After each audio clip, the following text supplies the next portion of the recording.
गरीब का एसी।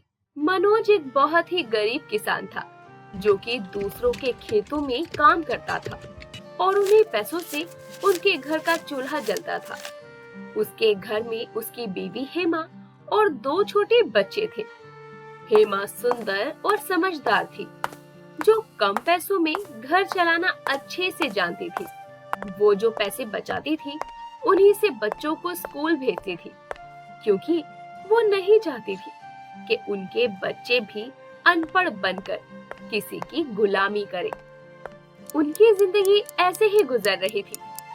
मनोज के दोनों बच्चे बहुत अच्छे और सभ्य थे, इसीलिए स्कूल में उनके बहुत दोस्त थे। मनोज के बच्चे राजू और चिंकू अपने दोस्तों के घर भी जाया करते थे। एक दिन वो अपनी दोस्त रोशनी के घर गए जिसके पिताजी जमींदार थे और वो बहुत बड़ी कोठी में रहते थे और उनके घर पर हर सुविधा की चीज थी।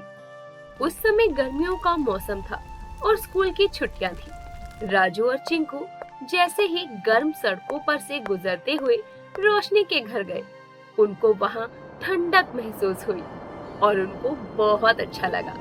अरे वाह, यहाँ कितनी ठंडक है। हाँ भाई, हमारे घर तो इतनी गर्मी होती है, बैठा भी नहीं जाता। रोशनी के पापा अमीर है, इसलिए तो इनके घर एसी लगा है और ये ठंडा है।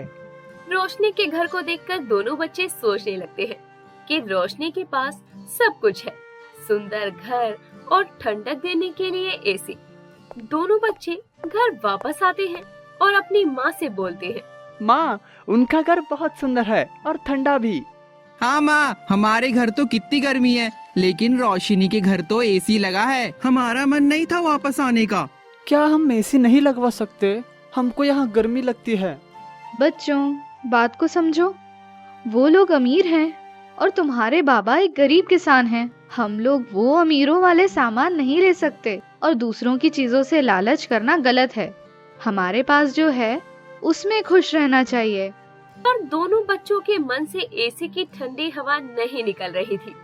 माँ, हम हमारे घर में एसी नहीं लगवा सकते। इस घर में कितनी गर्मी है। बच्चों, भगवान ने चाहा तो एक दिन एसी जरूर आएगा। पर गरीब मनोज एसी कहाँ से लाता? आए दिन दोनों बच्चे माँ बाप का सर खाने लगे। एक दिन मनोज हेमा से अकेले में कहने लगा, बच्चों से झूठ तो बोल दिया मैंने, लेकिन गरीब के घर में एसी कहाँ से आएगा? मैं मजबूर हूँ। कैसा बाप हूँ जो बच्चों की जरूरतें पूरी नहीं कर सकता। अरे आप चिंता मत करिए, ये तो बच्चे हैं, एक दो दिन में जिद करके भूल जाएंगे।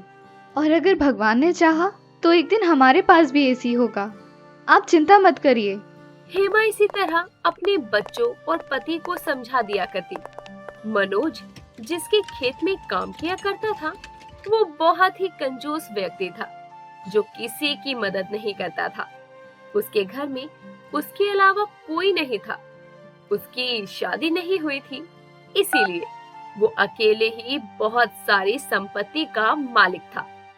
फिर भी किसी की मदद नहीं करता था।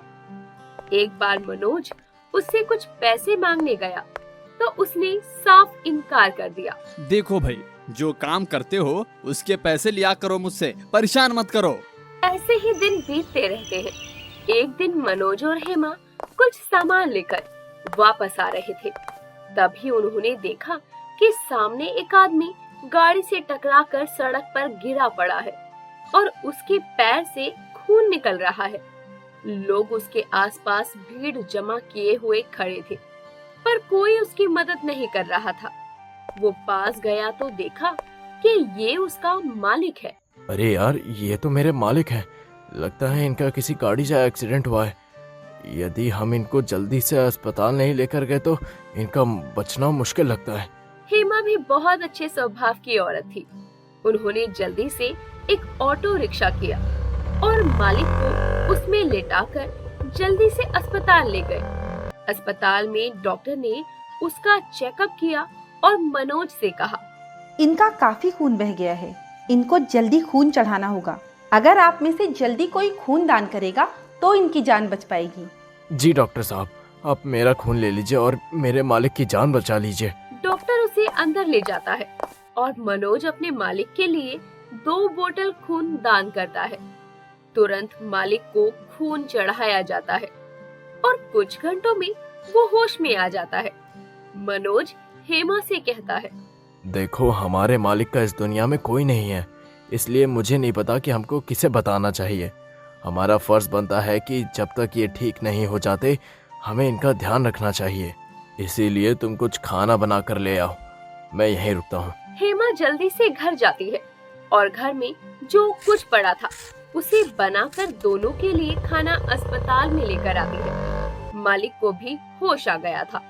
डॉक्टर उन्हें बताते हैं कि किस तरह मनोज ने खून देकर उसकी जान बचाई है, वरना जिस हालत में उन्हें अस्पताल लाया गया था उनको बचा पाना मुश्किल था। मालिक ये सुनकर शर्मिंदा होता है कि उसने मनोज के साथ कितना बुरा व्यवहार किया था। फिर भी मनोज ने अपनी जान की परवाह ना करते हुए उसकी जान बचाई। अगले दिन डॉक्टर उन्हें छुट्टी दे देते हैं और वो मनोज से माफी मांगता है। मनोज, अगर मैं चाहूँ भी तो तुम्हारा यह एहसान जिंदगी भर नहीं उतार सकता। मेरा तो इस दुनिया में कोई नहीं है, परंतु तुम मेरे अपनों से भी बढ़कर निकले। कोई अपना भी शायद ऐसे समय पर मेरी मदद ना करता। मेरे पास इतनी बड़ी हवेली है, इतना पैसा है। मैं चाहता हूँ कि तुम सब मेरे साथ मेरे घर पर रहो, और तुम सबके वहाँ रहने से मुझे भी ये लगेगा कि कोई अपना मेरे साथ है। और तुम लोग इतने ईमानदार भी हो। आज से मेरा कारोबार और गोदाम तुम देखना, इससे तुमको भी अच्छी खासी कमाई होगी और तुम्हारे बच्चों का भविष्य भी बन जाएगा। मालिक उन्हें कहता है कि वो आज से अपने परिवार और बच्चों को लेकर हवेली पर चले। मनोज और हेमा मालिक की ये बात सुनकर उनका शुक्रिया अदा करते हैं और अपने भगवान का भी शुक्रिया करते हैं कि आखिर भगवान ने उनके सारे कष्ट दूर कर ही दिए। बच्चे जैसे ही हवेली में घुसते हैं वहाँ की ठंडी हवा महसूस करते हैं और वहाँ लगे एसी को देखकर उनकी खुशी का कोई ठिकाना नहीं रहता। वो दोनों खुशी के मारे नाचने लगते हैं। अरे वाह माँ, पिताजी देखा, हमारे पास भी एसी आ गया। अब हम भी बहुत शान और मजे से रहेंगे। बच्चों की खुशी देखकर मनोज और हेमा बहुत खुश होते हैं। वो अपने लिए ना सही पर बच्चों के लिए ये सब चाहते थे। बच्चों ने जब से एसी की जिद लगाई थी वो चाहते थे कि भगवान उनको अच्छी जिंदगी और सुख सुविधा की सब चीजें दे। भगवान ने आखिर उनकी सुन ली थी। अब वो लोग हवेली में बहुत शान से रहते थे और अब एक गरीब किसान के पास भी एसी था और अब वो लोग खुशी खुशी रहने लगे। अब उनकी जिंदगी में किसी चीज की कोई कमी नहीं थी। उम्मीद है दोस्तों ये वीडियो आपको पसंद आई होगी। वीडियो पसंद आई हो तो वीडियो को लाइक करें, शेयर करें और चैनल को सब्सक्राइब करना ना भूलें।